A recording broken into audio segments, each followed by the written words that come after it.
So this is going to be something that I just thought of. Is in my first winter off-grid, my name is Jill. I'm out here in the mountains of Arizona, so I don't really know anybody, and I've been living out in the middle of nowhere alone for a long time. But I just wanted to touch briefly about safety and security in an off-grid situation. So we're going to take a deep breath, and I'm going to see you on the other side.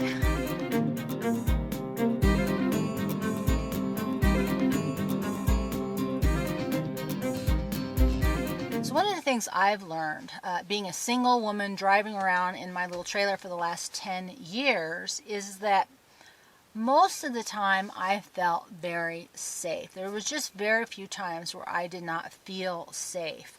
And the few times that happened, it really made me realize how vulnerable I was. Even with protection, one time 2 people showed up, and my thought was, what am I going to do if 2 people are pointing guns at me or coming after me?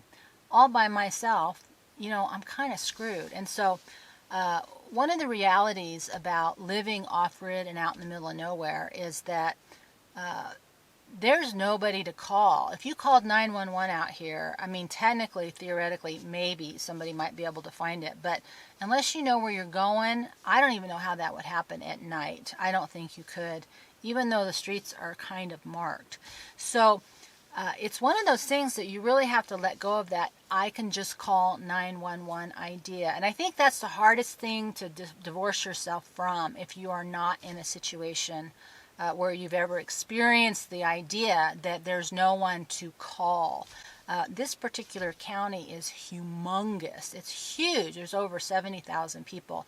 And once you're out of the city, your jurisdiction is the sheriff.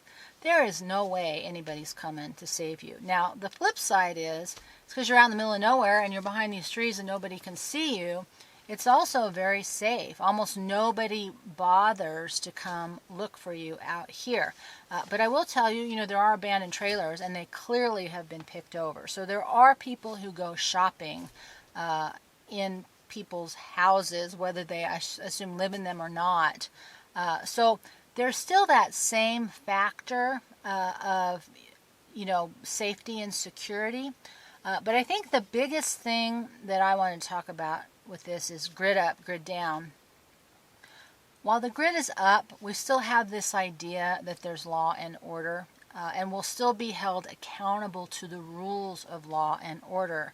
But the reality is there's nobody coming if things were to be problematic. There's just no way anybody's going to quickly show up and help you. If you're off on a main road, maybe that would be true. But if you're off in the middle of nowhere, down one of these rickety streets, hidden in trees, the odds are nobody's coming. And so it's really important to know your neighbors. But then there's no guarantee that they're going to come. Because the other day I was outside in the morning and I heard a lot of yelling and I heard a gunshot. I'm assuming it was a guy shooting at the coyotes because I also heard the coyotes before it started. But, my thinking is he doesn't even know where he's shooting. You can't see, so if he shoots in a direction and it's a bullet that travels a really long way, it could just come wandering through the forest and hit you. Granted, the odds of that are very small, but it doesn't really feel that safe, even though I'm in a situation where I feel hidden. Because the truth is, you can't see me, but I can't see you. And I talked a little bit about night vision in the light video. But my experience with that was, okay, well, now I can see that there's somebody out there. What am I going to do about it? And so I don't like the way all this feels. I don't feel particularly safe in the sense that if someone was coming, there's not a lot I could do about it. The reason I always have a dog is that hopefully he will hear if something or someone's coming before I do and warn me of that. And one-on-one is very different than more than one. But the reality is if the grid goes down, I don't think it matters where you are. I think if you have smoke coming out of your chimney, I think if you have light coming out of your house, if you're cooking, if you're making noise, if you're walking around, or if the other person's walking around, eventually people are going to know you're there. And so That's why this whole idea of kind of the lone wolf, I can hide out in the middle of nowhere, I don't really see that as viable as if the grid goes down. I think it's going to be large groups that need to come together, small towns or small communities, to do some kind of self-protection, because the isolated individual just isn't going to be okay. I mean, you may be lucky, but I don't think in the long run you would be okay. And I think the other part that's really hard about that as a woman who's not getting any younger is that, there's a lot of people aging right now, and we are not, your front and center fighters, and we don't have the skills to be defensive in a grid down situation. And so that's really scary, because when people don't know you, they're not going to bring you into the fold. And even if they do know you, they may not bring you into the fold, because if resources go scarce, what are you going to do? And we have such a call 911 mentality in America, I think, that we don't understand what it's like to not be safe and not have anybody to call. And we've been very, I think, misled by the media in terms of self-defense. And I think that has really showed itself in the riots this past summer, with guys pulling out swords or guys taking on big groups of people. Because in the movies, one guy takes out 15, that just doesn't happen in real life. One punch and you're on the ground, and then everybody jumps on you and is kicking you. And so I think it's really scary. I don't have a good answer for that. I just know that it's something that we don't think about in a realistic way, that there isn't going to be anybody to come save the day, and people, for the most part, are inherently self-oriented. And most people in America right now are looking at the world through the filter of how does it affect me. They don't look through the filter of us. They look through the filter of me. And we all do it to some degree, and you do need to do it to some degree for survival.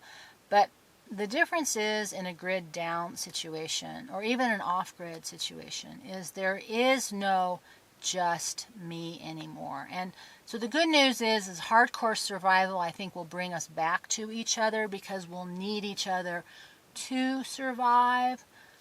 But there's just, for me, been a real heightened awareness, because where I was back in New Mexico, I was surrounded by ranching families, and they were very good people. They may not like me, but they are very family oriented, and they're very small town collective oriented. It's like you can fight with your brother, but when somebody attacks both brothers, then you come together. And so in an established community, where there's a lot of history, people will come together very quickly. In this kind of situation, you have just a whole bunch of people that don't or barely know each other. There's no connection, there's no history, there's no ongoing relationship. I think in an initial crisis, people would try to find each other and talk a little bit, but I don't see any of that talking in a way that you need to establish those relationships before things go bad. And how will you know who are the good ones and who are the ones who are just kind of scoping you out to see what they can get from you or take from you? I keep making the joke about the person here. If his family comes up, they'll just shoot me and take my stuff, right? Because there's no incentive. And so we don't know how to think that way.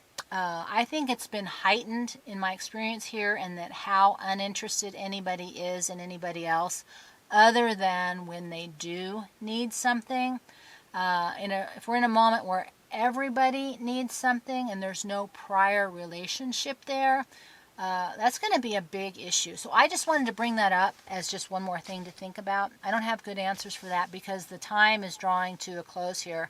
I think where you can establish good relationships, because that takes time and effort and energy, and I think we're kind of running out of that. So I don't want to do that to freak you out or upset you, but I'm just trying to give you a realistic aspect of my experience out in a community, is that there is no community. And there's a lot of different kind of people that are out here. There's people that I think that are hiding. There's people who are poor. There's people who are doing drugs. There's the lone wolf guys who want to just, be by themselves and build up their home.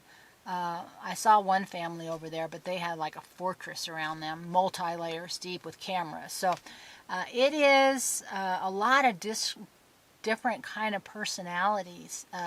One of the things I will throw also is that when you get into areas where people have a lot of money and they're buying their survival / off-grid lifestyle, they're not doing the work themselves, that is a very entitled mentality. That kind of person thinks someone else is going to take care of it because they've always been able to buy their way out of their problem. So it's a really difficult situation. We don't have the kind of communities we had in the olden days where people knew each other and you had each other's back. That's why I really like small towns. They may not like you, but if things go bad, they're there for you. I don't feel any of that here. I feel like I could be laying in the dirt and probably people would just drive by unless I was in their way, and they might push me out of the way and then keep going. So just something to think about if you're thinking about going off grid and you're by yourself and you're thinking you're just going to ride out the end of the world. I highly doubt that's going to happen. But safety and security are big things. I don't have good answers. Just buying stuff to protect yourself isn't going to do squat if you don't have food and water, or if you hurt yourself. So just more things to think about, not answers, just thoughts. And with that, deep breath, and I will see you next time.